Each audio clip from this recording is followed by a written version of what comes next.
Find people who don't rely on you for food to read it and give you an honest feedback.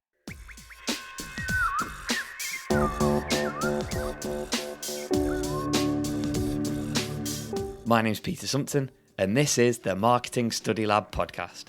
A podcast for those that are thinking, have thought and are doing, or already have a marketing qualification.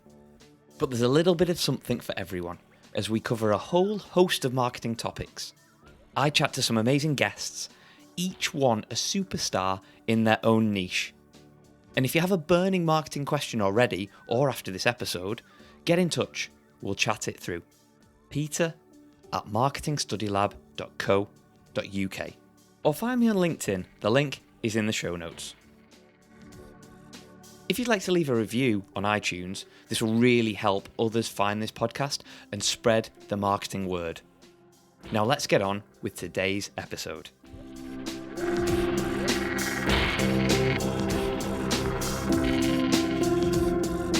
I love LinkedIn. It's where I find most of my amazing guests. But I want to highlight the importance of this platform to you personally. But that's for later. First off, let's meet Laurie Wright, publishing strategist and children's author. Laurie not only writes amazing, helpful books for children, but also helps others get their own books published and selling on Amazon. The selling part is key here. That is, if they're any good, of course. And Laurie even helps you discover if your idea for a book has got a chance, with online courses, help and advice. A link is in the show notes to the sucky or stupendous book idea course, and it's absolutely free, so why wouldn't you go and check it out? But before Laurie goes on to reveal all her publishing secrets, I want to know, Laurie, what is the bravest thing you did as a child? So it's not funny. It's a little sad, I think. I was not a brave child. I was really shy. Like my mom got mad at me for not saying hi to people. So the bravest thing I did was I had a great big tree at the front of our house, a weeping willow, and I would climb it all the time. So there you go. And do you say hello to people now? I do. Oh, I do, but I don't like groups of people I don't like. Much better in small groups or one-on-one, but I do say hi and I smile and I make eye contact. So I've matured. Excellent. That's good to know. I think I'm similar to you in that I prefer smaller groups and one-to-one than I do large groups. I like to find people out first, to be fair. Yeah, see where you stand. Yeah, definitely. Which brings us nicely onto where you stand right now and what's your story that's brought you to this stage of your career as children's author and publishing strategist. Sure. So I'm not a writer who's one of those people who says, I've been writing since I was 5 and it was on my bucket list and all that. I was a kindergarten teacher for 10 years. And in that span of time, I noticed some big changes with my students. So anybody who's familiar with children likely is familiar with the term learned helplessness. Okay. And it happens when us as parents are much too busy and, racing against the clock all the time. We don't let our kids take the time to figure things out themselves. We just do things for them. And so the children were arriving in my kindergarten class, not able to solve problems, not able to dress themselves, to go outside in winter. I'm in Canada, so I can't put on 20 pairs of snow pants, right? And so one day, just after, being aware of this for a while, I went home and I wrote a book.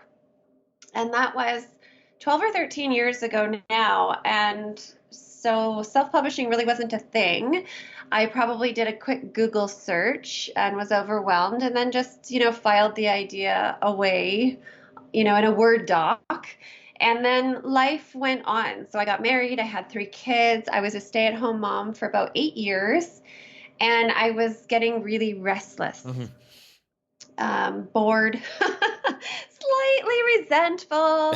And I'm a really creative person. So I tried my hand at a few things and then sort of remembered that story and pulled it back out and dusted it off, so to speak. Was there anything that triggered that then, that you thought, I remember writing that? Or Yeah, well, there was. I was so I don't know if you're familiar with mastermind groups on, on Yeah, Facebook. yeah. Um, so that was maybe 4 years ago now. I ended up in a mastermind for moms, and it was, it was about satisfying that restless feeling Okay. and taking care of ourselves and setting goals and things like that. And so I was in this group of really supportive women, and we were supposed to pick, a goal. And so I said to them very tentatively, I wrote this book and it's probably crap, but would you read it and let me know what you think? And they all read it and assured me that it wasn't crap and helped me, edit and change and tweak some things. And that's really what, was the kick in the pants to get going on it. I think we all need that kick in the pants sometimes. And so, how long ago was that? Did you say 4 years? That's about 4 years, yeah. 4 years ago. Wow, that's amazing. So, you found this document, and you went on from there, children's author. But what I want to focus on today, because you clearly wear a lot of hats in what you do at the Yes. moment. Yes. And what I'd like to focus on today is the publishing side of what you do. For sure. So first off, can you just explain what a publishing strategist is and does? Can fill me in on Yeah. that? Yeah, well, I write for children, so I primarily work with children's authors. And really, what it means is I find out where each person is that I work with. I find out where they're stuck at the moment, Mm-hmm. and then we strategize a path to move forward. So for some people, it's in that same place where I was 4 years ago. I've written a book, but I don't know what to do. And for others, it's I've written and published a book, and it's not selling, and I Okay. don't know what to do. So I can work with people all along that journey, and we just have to, figure out the path forward. I think it's a really cool thing that you've done something, and now people are coming to you to say, "How have you done that thing?" And I think Yeah. sometimes people don't give themselves credit enough for that. That regardless of what level you're at, whether it's you've just written a book, published a book, sold the book, made a living from that, whatever stage you're at, somebody will be behind you and they can learn from you. And I don't think people give themselves enough credit for that. That is so true. Okay. So true. There's always somebody ahead. There's always somebody behind. Yeah, Yeah. absolutely. And you've got to remember that it's almost like I always say, when if we're going out to a restaurant or something like that, you're not going to be the fanciest dressed there, but you're certainly not going to be the least dressed there. Yes. And See, and I always tell my kids, you're not going to be the fastest, but you're not going to be the slowest. It's the same thing, yeah, all of us. exactly. And we always strive to be the fastest or the best dressed, and there's nothing wrong Yeah. with that. But Yeah. the chances are there will be somebody bigger than you or smaller than you, whatever it is. Yes. Statistically speaking, you're Yeah, not going to be the best. Yeah. absolutely. But we strive to be the best. So I come to you with an idea for a book. Sure. What's the first thing you're telling me to do? So I've actually created a free course. Okay. Because a lot of people get stuck at this exact point, and it is my idea good enough, to move forward, with. And so I called it Sucky or Stupendous. It's a video course that you can do in an afternoon, and I teach you how to do research on Amazon to compare your idea to books that are already out there, because chances are it's kind of been done, Mm-hmm. right? In some way or another. So I encourage people to look for something similar to what they are thinking of doing and to see how well it sells so that they can make a decision on whether it's worthwhile to go forward. Okay. And a link for that will be in the show notes for anyone listening that has an idea for a book and wants to know whether it's good or bad. You bet. Yeah. Excellent. So, next stage, can you take us through the basic steps when publishing? Yeah. So I say most important first is always the story. It has to be a good story. It has to be written well. So your first step is to find people who don't rely on you for food Yeah. to read it and give you an honest feedback. Because when you're self-publishing, you have to put money into it. And I really hate when people come to me after they've published and the story is what's lacking. and that could have been improved or changed before they put thousands of dollars, Yeah. possibly. And so I always say start at this story. So maybe that's hiring a professional editor. Maybe that's just asking some people that will be honest with you, find your target market and run the story by them and ask for the honest opinion before you put money in. So this part can feel really scary and uncomfortable because a lot of times we've held this idea close to our hearts. Mm-hmm. This book, I've written a book and I'm keeping it close because it's a really vulnerable thing to put your creative work out into the world. But it's really important to get some feedback. Yeah. So I primarily deal, like I said, with children's authors. So after you're confident with your story, you would have to find an illustrator. But if you're writing for adults, then you still have to find someone to do the artwork, which is the cover design and the formatting, unless you're blessed enough to be proficient in those areas. And really, when the files are in the right format, you upload them to Amazon or your website if you're selling on your website, and you push that, big red publish button. The figurative big red publish button. Is pressing that big red publish button quite difficult for people, or by that stage is it just, yeah, we're pushing it? That's the easiest part. Mentally, it might be tricky, but Amazon has set things up so well that it's almost like it can't be that easy. You sit and you stare at the button for a while and you think it can't be that easy, but that is the easiest part. That brings me perfectly on to thinking about technology. And has technology changed what you offer, and is it all just purely about self-publishing now? It is definitely changing. It hasn't changed drastically, in the 3 years that I've been doing it. Mm-hmm. But prior to that, like 2008, I believe is when that first Kindle was released and sold. And that was the big shift. And that was the beginning of this big self-publishing movement, because finally, you could just upload your files and people would have them on these reading devices with no barriers, no gatekeepers. So in that regard, that's definitely changed the publishing landscape.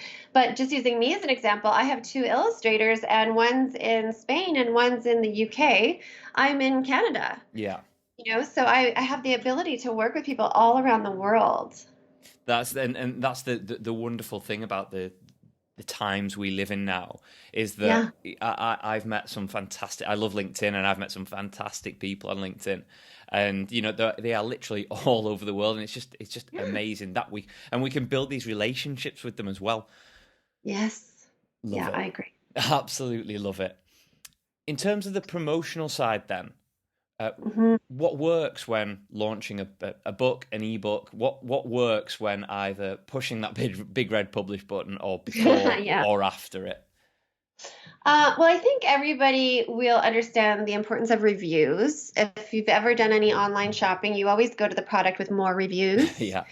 You always read the best and the worst. And so if there's a book out there with no reviews, chances are people won't take a chance buying it. Okay. So reviews are important.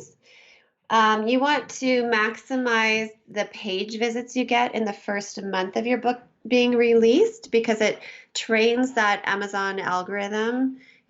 People like this, people want to see it, and then the algorithm shows it more.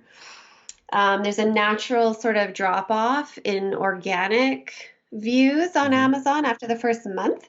So it's really important in that first month to train the algorithm as best you can. And hopefully, you send a lot of traffic to your book page. Hopefully you also get a lot of conversions. Yeah, absolutely. Yeah. If you send a lot of traffic to your book page and nobody buys anything, then you're going to be out of luck. Yeah, and if you are getting a lot of views and people aren't buying it, they clearly haven't spoken to you in the first instance. There you go.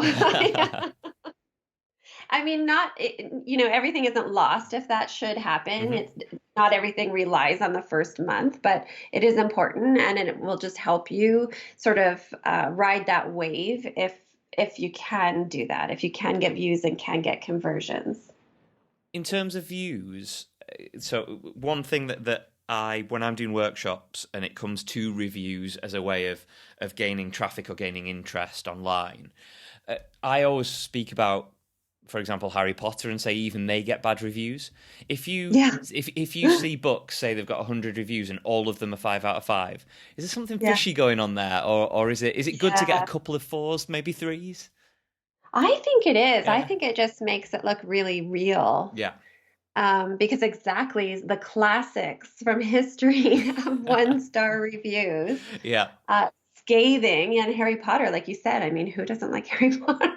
Exactly. There's some people listening going, "Oh, well, I can't stand the guy." Yeah, I guess I shouldn't say that. That's pretty judgy, but I love Harry Potter. Yeah, So he's yes, the wizard that everybody loves. Let's face it.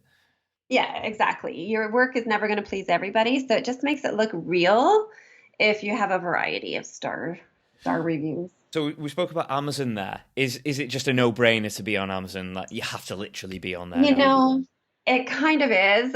There are some people who really don't agree with Amazon, hate Amazon, and so they sell through their website. Um, but really, Amazon sells over 50% of the books in the world. Mm-hmm. I think Wow. it's closer to 80%. I don't have an actual percentage, but a large portion. And so you're doing your bottom line a disservice if you're not on there. So I understand principle. And if you don't want to sell on Amazon on principle, that's fine. You're just going to have to work harder. A Yeah, lot absolutely, a lot harder. a lot harder. Yeah. So it's doable. Yeah, cool. So you said there that you need to try and maximize the page visits in the first months, or Mhm. the first month. Sorry. What strategies, tips do you have, or can you share with us Mhm. when looking to stand out on Amazon, maybe after that month? And what Yeah. stats are good indications that you're getting somewhere? So it's really important to write a good description on your product, a book or anything else, right? Yeah. And that is using copywriting, which is very different than creative writing. Hmm. And so too often people put up just a wall of text that summarizes their book, and it doesn't hook people, right? I think Yeah. they say we have the attention span of a goldfish, like 6 or 7 seconds. I think it's worse than a goldfish, actually. So if you don't capture somebody's attention, let's say they click to your book page, they see your book cover, and then there's just a wall of text, so a paragraph with no special formatting, no spaces, chances are really good they're just going to click away quickly. People like skimmable information. Okay. And so if you haven't written your book description with some formatting, which just means, some bold text, some text in italics, some spaces. And if you haven't written it using copywriting, which is just a really good hook, a short, punchy first line written in bold, that's going to capture attention. And if you haven't done that, your chances are not great that people will stay on your page. And if they are great, you want to keep them there. So you just want to keep up with really good copywriting throughout that whole description. That's really interesting because I teach people how to write assignments for marketing qualifications. And you've mentioned a few things there, going back to the very start about um, laying everything out and making sure that the story or what you're writing is actually interesting, giving it to somebody for honest feedback, like Yeah. massively important. Even in assignment writing, you hand it to somebody and they might not be interested in what you're writing, but is it structured in a way that makes sense to them? Do they understand it? and Yes. and then going straight through to what you've just said there, in terms of there's a hook. You use Yeah. headings. Some parts are in Yeah. bold to highlight the main bits. Those parts, essential in assignments as well as here. Absolutely bang on. Oh, cool. I'm doing it well, even though I haven't taken your courses. So well, it's just multifunctional.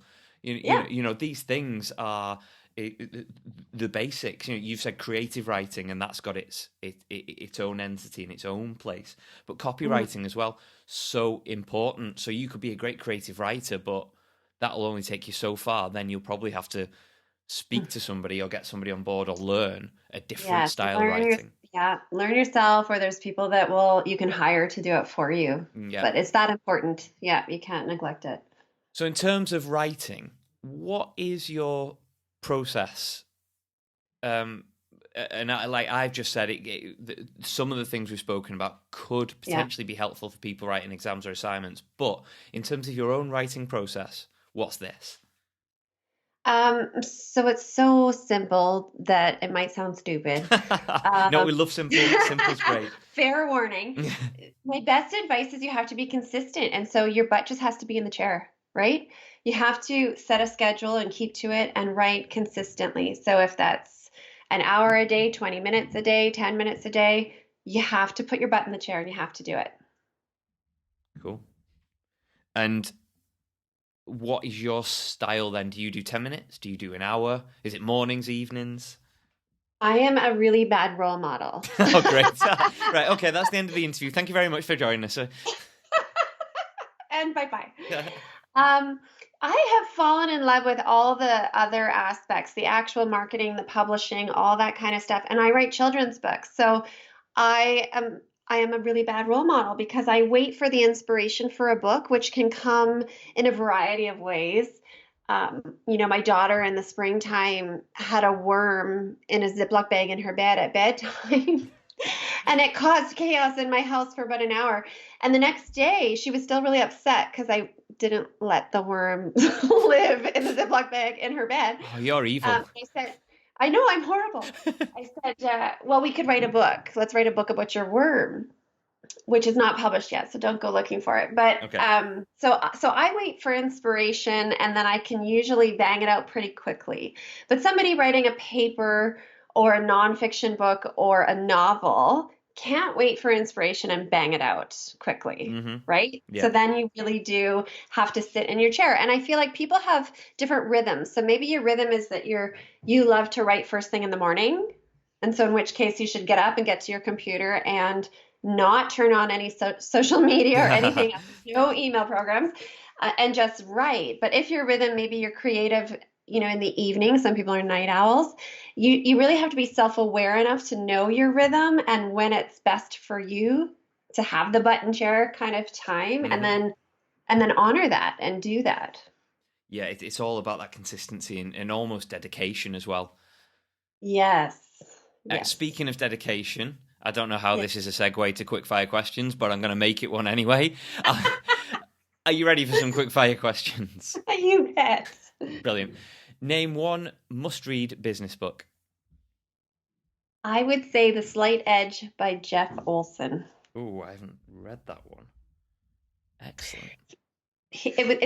So you spoke of, even if somebody isn't interested in what you're writing about, will they still care to read it because your writing is so good? And this is a great example. It's a good read. It's an easy read, and it'll capture you and keep you. Oh, wow. Cool. You got me hooked already. Okay. What was the last thing you Googled? Synonyms for book descriptions. I write book descriptions for authors, and I like to use the word delightful way too much. That is dedication to the craft. Yes. What is your most used app at the moment? Slack. Cool, like that. So I've used that a little bit, not fully 100% into it, but I can see the benefits. Yeah. What would be a one tip for people who are studying? Consistently getting your butt in the chair. Yeah, I like it. Cool. Final question. If you could tell your 10-year-old self one thing, what would it be? Oh, I actually tell this to my 11-year-old son all the time. Everybody is so worried about their own stuff, their own issues, that nobody is even looking at you. Wow, that's profound. That is ace. I love that. That bit of a lie. It wasn't the final question. This is the most important one of the whole interview. If people want to find out more about you or your books, where should they go? So my website is lauriewrightauthor.com. And my courses for authors are at creativewriter.com. And of course, you can find me on Amazon. Fantastic. Laurie, to coin a phrase, it's been delightful to have you on. Thank you so much for joining us. You are very welcome, Peter. Thank you.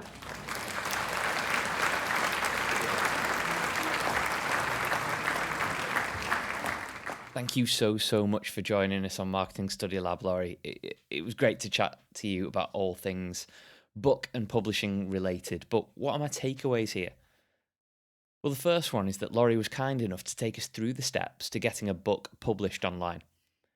The first one is to make sure you have a good story and get someone who is not dependent on you for food to give you honest feedback. I love that statement.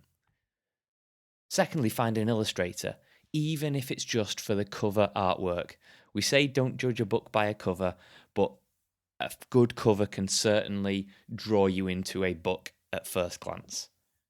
Make sure you get your formatting right. Find someone who knows what they're doing here and how to format a book. Then upload it. Amazon makes it simple as to do this. And finally, push that big red publish button. I don't think it's a big red publish button, but you know what I mean. There will be a button or a link that you have to click, and I'm rambling. I'm going to stop. So you've published it. Now what? What do you do to get your book discovered? And Laurie says, make sure you are copywriting and not creative writing in your description, in your book description online. You need to find a hook, why people need this book in their lives, and make sure you even format this correctly. Headings, keywords, spacing, it's all important. Speaking of important, the first month is vital, especially on Amazon.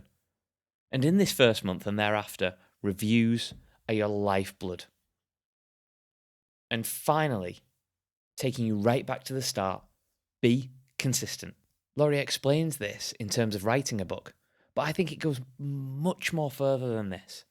You could apply it to anything in life: learning, assignment writing, research, exam prep, even your own work. Book out that time. No pun intended. Seriously, there wasn't a pun intended. Find your rhythm and be consistent in what you do. And finally this week, just enough time for one top tip. See, I find a lot of my guests on LinkedIn. Personally, I love the platform. But this tip is simply to highlight how influential this platform may be for you as you grow and build your own influential career. And there's one experiment that highlights this perfectly. Now, what I want you to do is type your own name into Google. Hopefully you have less of a generic name like mine, Sumpton. But even if you do have a generic name, give it a go. In fact, I'd like to hear if there's any Sumptons listening to this. Except me. I listen to my podcast. Yeah, sad. I know. Anyway, back to this typing your name into Google. You've done that, and I almost guarantee you the first search result, or certainly some search results on the first search page, you will see a link, insert generic name here, to your own LinkedIn profile. If you have a LinkedIn profile, of course. If you've signed up for a LinkedIn account, even if it was set up years ago and you haven't done much with it, it will almost certainly appear. And that is the influential power of LinkedIn.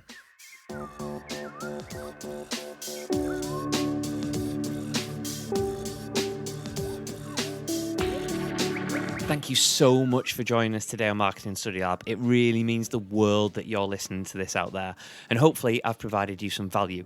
If you're looking to know more about what Marketing Study Lab does and is about, go to marketingstudylab.co.uk or get in touch with me personally, LinkedIn, Facebook, Twitter, or feel free to email me at peter@marketingstudylab.co.uk. Happy marketing.